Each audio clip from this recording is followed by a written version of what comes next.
talk about polluting the planet, but we've polluted ourselves by negative emotions, by our habitual patterns. So by starting with yourself in that kind of way, that's really the first step to making a difference on the planet. So this is certainly a step to be a benefit to all sentient beings.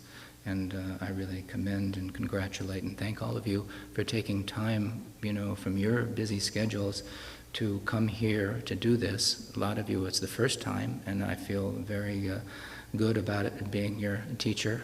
But there are many other teachers here that are much more qualified than I, and I hope you avail yourself to their wonderful teachings. As I said before, I think the comparison I made, and it still holds true, is my light of wisdom is like that of a little firefly, and they're like the light of the sun. So really get in the light of the sun. Yes? I don't know if you said this already. You said something, but can you tell us your background and how you started Buddhism? Well, if I was omniscient, I'd give you the whole story about when I started Buddhism, but on the relative side, Khenpo Karthar Rinpoche came to Gainesville in '89, and we established a center at that time. He stayed with me in my house when he was there, and it was just one of those auspicious kinds of things that we haven't parted ways since. So it was my great good fortune. He has been very kind to me over the years.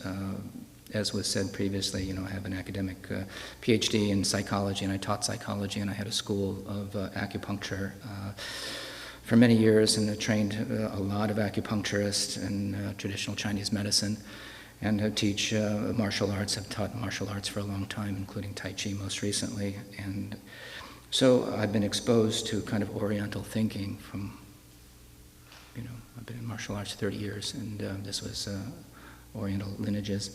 And so this it seemed very natural to me. I've traveled to India and Tibet and Japan. My current teachers are Japanese in acupuncture, and I go there once a year. They come here every other year, and they come here the other years. So, but Buddhism really is the underlying view, to all these things. It is really the ground for my thinking. And whether it's psychology or martial arts or medicine, all these things are promoted, enhanced, and improved by right view. How you approach the patient, how you approach the student. And so I've had the great good fortune again of having wonderful teachers, such as Khenpo Karthar Rinpoche. It was at the time when I did my retreat, Khenpo Rinpoche seemed to be in failing health, and it seemed like this might have been his last retreat, that he would serve as retreat master. So at that time there was no doubt. I just sold everything I had, and that was it. And I did that in about a month's time. Usually people prepare for years for retreat, and although I had prepared for years in a certain kind of way, I hadn't prepared for the immediacy of this action. So, and I'm very grateful for having made that decision. I haven't had a moment's regret, although it did cost me something personally and family-wise and the rest. But as we say, that is, there are certain hierarchies that if you say that we have this precious human birth and life is impermanent and karma matters and samsara is not satisfactory, then one has to move in the direction they have to move in, regardless of the consequences. And there was fallout from that, but again, that's all healed, and you can't stop yourself from thinking what the future will bring, because you don't. We are not omniscient yet, and I had an idea of what would happen when I went into retreat. That wasn't it. What would happen when I went out of retreat. That wasn't it. So, you just persevere along the path, and again, there's no higher activity than you can do than devote yourself to Buddha Dharma.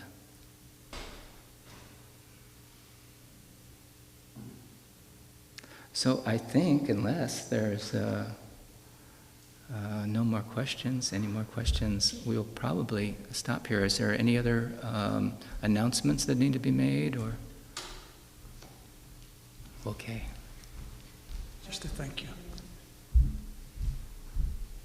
Oh. Thank you very much. Great. Okay.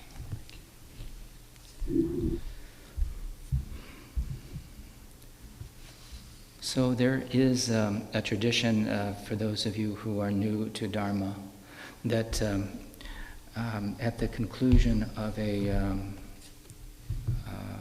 teaching, often in gratitude, you can come up and present the teacher with the gift and a kata. This is totally not something that I expect. But with other teachers, now you know kind of a protocol. So this is a kata, and it is an offering scarf. It is given to the teacher. Often the teacher will return it back to you as a blessing. And because of the really value of the teaching, it's invaluable, really, it's priceless. Out of a small token of your appreciation, a gift is often given, sometimes in the form of money, sometimes in the form of flowers, or whatever the individual capacity is. And it is seen as that cultivating generosity and cultivating the connection with the teacher as well. So these are, one does not know about all of these things when you start, but it is, you will see that happening, just like when you come into a shrine room, there's prostrations. What does that mean? People wearing mala, what is that? A giving of gifts to the teacher, what is the significance of that? It's really not that the teacher expects it. Just like we said, the offering bowls, the Buddhas don't need that. But it is to open your heart and to enhance the good karma through generosity. The things that I get will go to my Dharma center. That's how that works. So I thank you all for your attention and participation, and hope to see you again here. And if I'm not here, the other teachers that are here, please avail yourself to this wonderful facility and teaching. So, thank you very much. And we'll dedicate the merit of our, again, coming together this weekend, and the teaching and meditation, and the friendships, and all of the merit we've accumulated since beginningless time for the benefit of all beings and their complete liberation and awakening. Thank you.